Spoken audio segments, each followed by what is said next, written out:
It's the end of another hard week on location, and the cast and crew of Kingdom are at this beautiful estate in the village of Cockley Clay, deep in the heart of the Norfolk countryside. It's being used as the retirement home of Peter's Aunt Oriel, played by Phyllida Law. Have you heard of dogging? Yes, Aunt Oriel, I have. Really? Oh, it was news to me. Difficult enough to do it in a car at all without the heavy breathing brigade staring in at you. The old Rover had bench seats in the front. You're a wicked and insane old woman, Oriel. This will not be a great stretch for me, this character, I'm hoping, because I'm playing Stephen Fry's slightly mad aunt who lives in a retirement home. It happens to be hers, but never mind. I think that's fine because I've known Stephen since he was at Cambridge. And so I feel a bit like an aunt. Outside, the crew are setting up to film Lyle arriving with Mr. Narbutovich, played by Joss Ackland. But there's a problem. This is the scene before the one they're about to film, and it's a bright summer's day. But the weather today isn't cooperating. So while the crew are having a testing time trying to disguise the rain and make the scenes match, inside Stephen is having problems of his own. To be without coverage in the 21st century is just, I don't know, it's a curse. How can one survive? It's impossible. I don't know what it's like. It's like living without God. There is no God, no Orange, no O2, no Vodafone, no T-Mobile, nothing. What are we going to do? How do we survive? I could have texts, emails, anything. All of them irrelevant and uninteresting, but it's not knowing. Back to the road, yeah. Outside, the crew are now ready to shoot the car's arrival. And despite a heavy downpour, on screen at least, there's no sign of rain. And camera. Action.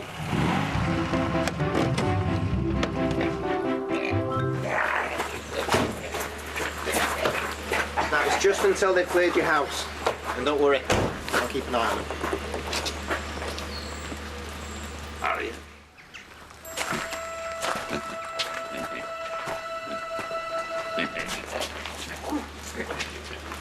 Oh, no, it isn't. It's John. It is. The rain gets heavier, but luckily the next scene is indoors. You know the story about David Tomlin, the first assistant director on Gandhi? No. And Dickie said to him, he had the largest number of extras ever assembled in the history of filmmaking. There was like 1 million people in that huge white pink road, yeah. And he says to David, he says, David, darling, he says, I want you to tell them, darling, he says, it's a terrible moment for them. Their beloved leader's dead, darling. Gandhi's died, my love. All right. So tell them that. So the whole nation's weeping. It's the saddest moment in the history of a very young country. It's terribly sad. Everybody's desperately unhappy. All right, David? So David speaks to these million on these things. So Gandhi's dead and you're right off. The team behind the scenes of Kingdom have been working together for over 3 months, so it's not surprising that they've become good friends. It's hard work today. I think it must be Friday. But some know each other a little better than that. There are a few of the castings which involve family members, which I'm really excited about. Trevor Peacock and his son Harry play father and son trawlermen in episode 3. Mr. Kingdom thinks you'll get paid out now. Your son's name isn't on the insurance documents.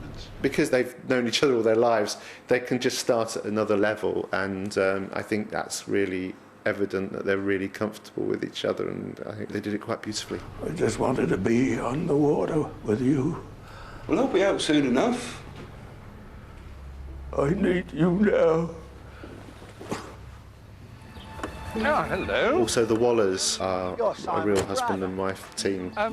Yes, that's correct. Well, half correct. I'm his half-brother. You don't look much like him. Well, it'd be a dull old world if you all looked the same, wouldn't it? Does David Attenborough look like Dickie? Celia Imrie plays Peter Kingdom's faithful receptionist, Gloria, and her real-life son, Angus, plays her on-screen son, Scott. How are you, Scott? Fine. Got a moment? Angus's first scene was with Stephen Fry in a room being cheeky to Stephen, I mean, bless Stephen, he was magnificent, as he was with all the actors, but especially with Angus. You're going to have a go at me, aren't you? About what? Last night. Oh, no, that can wait. What I really need is for you to give me a hand with this, this software that you installed. No, that's simple. It might be for you. Here, let me. Angus was fantastic and just the politest boy I've ever met, I think. How's that? All right? No problem. Even though he's only 12 years old, his mum is Angus's biggest critic. Yummy. He's mine, actually, so it works very well, half and half. No, well, it's quite good to have somebody that you're sure is going to tell you the truth. Because a lot of the times people say it's all marvellous, darling, but we both tell each other the truth, and that's good. He's absolutely loving it, though. It's better than school. They say never work with children or animals, but on Kingdom, Stephen has the pleasure of working with both. Millie the dog is a beautiful animal. I have to say I've always been pretty fond of Jack Russells, but tended to be slightly wary because they're very yappy and aggressive most of the time. It's part of their charm. It's what they're, you know, they're great ratting dogs. But Millie is a very unusual Jack Russell. She's so biddable and good-natured. And even Millie the dog has showbiz connections. She belongs to a member of the production team. She's very photogenic and very loving and very unlike a Jack Russell. In fact, she behaves like a cat most of the time. Doesn't make any noise at all, never barks.